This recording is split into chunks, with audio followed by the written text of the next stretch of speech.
BPSC के 17वीं प्रारंभिक परीक्षा में व्यापक स्तर पर हुई गड़बड़ियों के लिए जो लगातार छात्रों का मांग परीक्षा को रद्द करने के लिए हो रही थी, जैसा कि आप चिर परिचित होंगे कि लगातार पटना के अंदर परीक्षार्थी जो है मांग कर रहे थे कि यह परीक्षा को या तो पूर्ण रूप से रद्द किया जाए या सभी अधिक अभ्यर्थियों के लिए समान रूप से पुनः परीक्षा आयोजित की जाए। और इसी संदर्भ के लेकर के छात्रों ने अपने मांग को लेकर पूरा पटना के अंदर सरकार के ध्यान आकर्षित कराना चाहा, लेकिन यहाँ के जो डबल इंजन की सरकार है,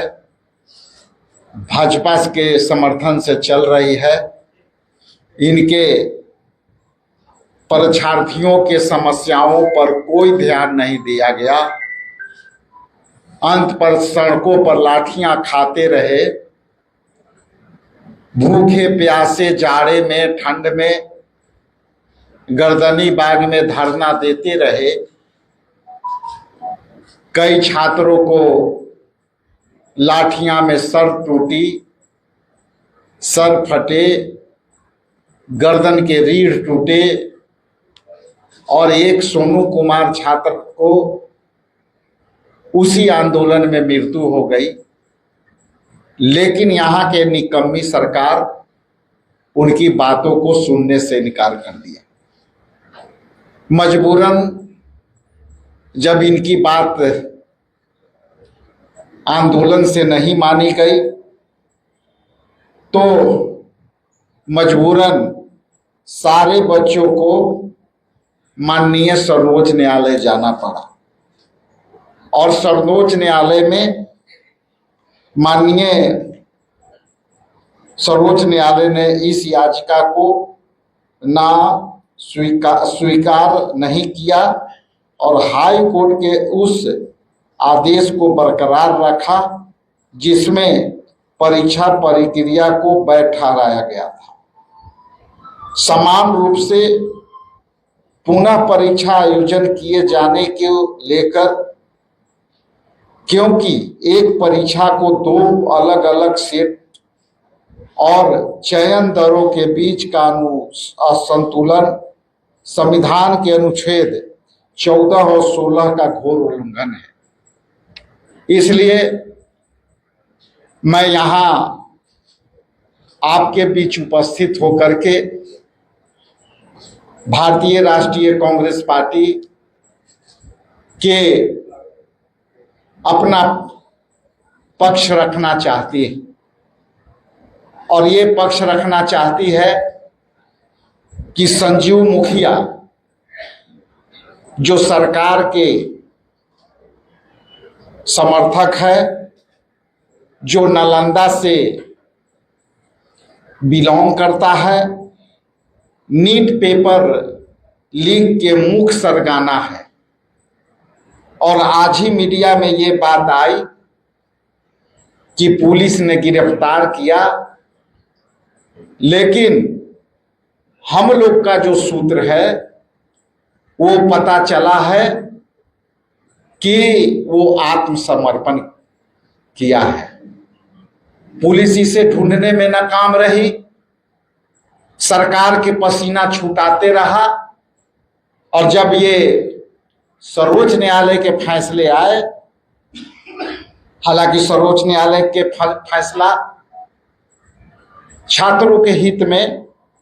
नहीं है, लेकिन सरकार ने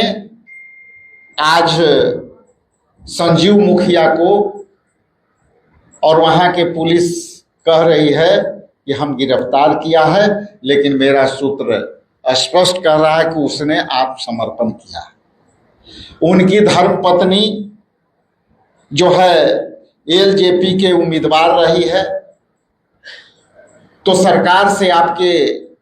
तमाम मीडिया साथी से सवाल करते हैं कि ये बता दें कि ये सरकार के लोग हैं या नहीं है। कांग्रेस पार्टी के तमाम कार्यकर्ता, छात्र, आंदोलित छात्र यह जानना चाहती है कि ये जो मैंने नाम लिया उस नाम से सरकारी तंत्र की और सरकार में बैठे नेताओं के उनसे संबंध है कि नहीं। इसी संदर्भ में जैसा कि हमारे गरीबदास जी यहाँ उपस्थित हैं, युवा कांग्रेस के अध्यक्ष,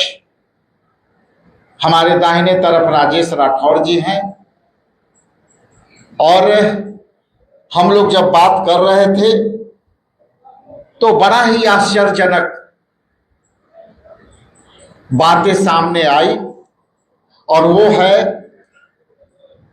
लोक सेवा आयोग के अध्यक्ष के लेकर। लोक सेवा के अध्यक्ष ये दूसरे राज्य से यहां आकर के अध्यक्ष बने हैं। तो ये सवाल भी स्पष्ट करता है कि क्या बिहार में लोक सेवा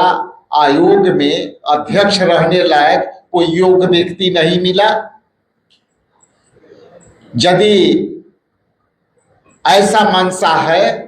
तो मेरा सरकार से सीधे सवाल है कि आप ये बताने का, सरकार डबल इंजन की सरकार खास करके बीजेपी, ये बताने का कृपा करे कि क्या बिहार में लोक सेवा के अध्यक्ष ला कोई है या नहीं है। यदि है तो क्या बिहार के सपूत या बिहार के बेटा को क्यों नहीं उस पद पर बैठाया गया,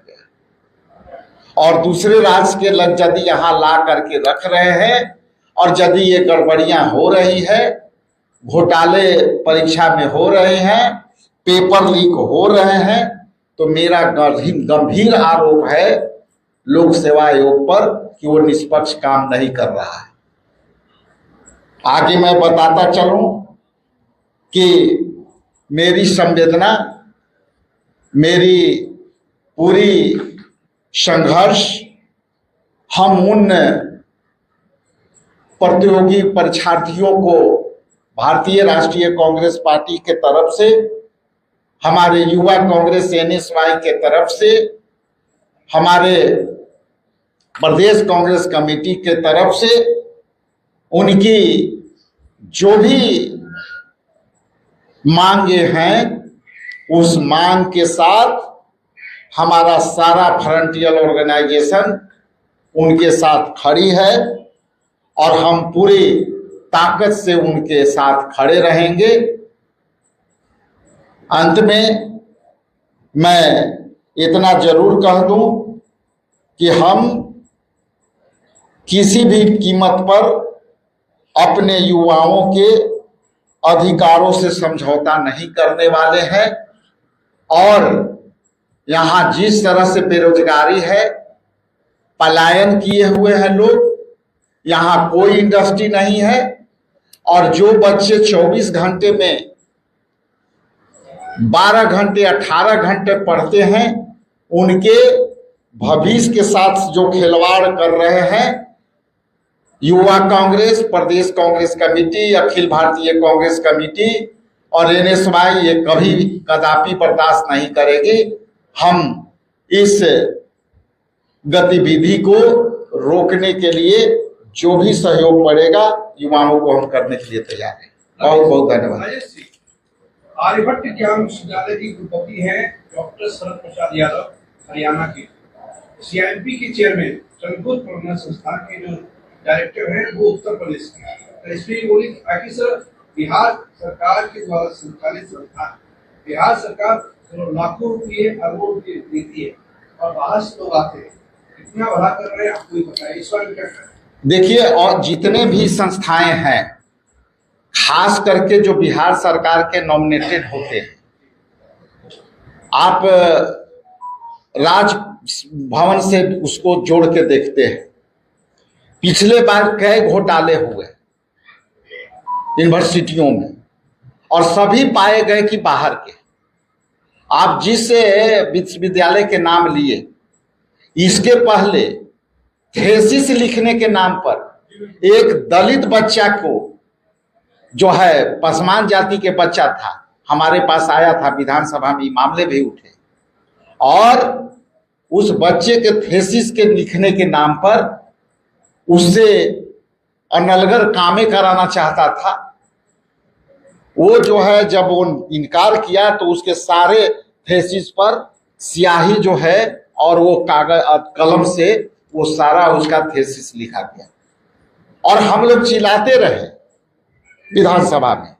इसकी उत्तर, जैसा कि हम लोग जानते हैं, सरकार गोल मोल जवाब देगी, और इनकी सरकार की जवाब सरकार और मंत्री और मंत्रिमंडल परिषद के नहीं होता है। वो सीधे पदाधिकारी जो लिख के दे देते हैं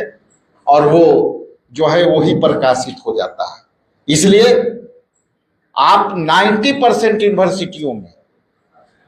90% जो है आयोग में चयन में, ये सरकार कहां से किसको लाके बैठा देगी ये कहना बड़ा मुश्किल है। मैं भी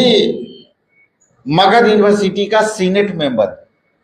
और जब वहां इसके पहले जो गवर्नर थे उनके सामने मेरे सामने भीड़ा भिड़ी हो गई, और इस विषय से लेकर के कि मेरे जिले में एक विद्यालय था, वो प्यून से, रोस्टर के विरोध में प्यून से ऊपर उठकर वो अकाउंटेंट के काम कर रहा था, और सारी फाइनेंशियल गतिविधियां हो रही थी। इसलिए मेरा ये कहना है कि ये जो सरकार है ये तीसरी नेत्र से चल रही है, और तीसरी नेत्र से चलने में सारे गड़बड़ियां होगी। इसलिए आज यहाँ पे मैं आगाह कर देता हूं कि ये सारे मुद्दे पर बिहार प्रदेश कांग्रेस कमेटी आगे काम करेगी। इन्हीं चंद शब्दों के साथ आप सबका बहुत बहुत धन्यवाद। Thank you.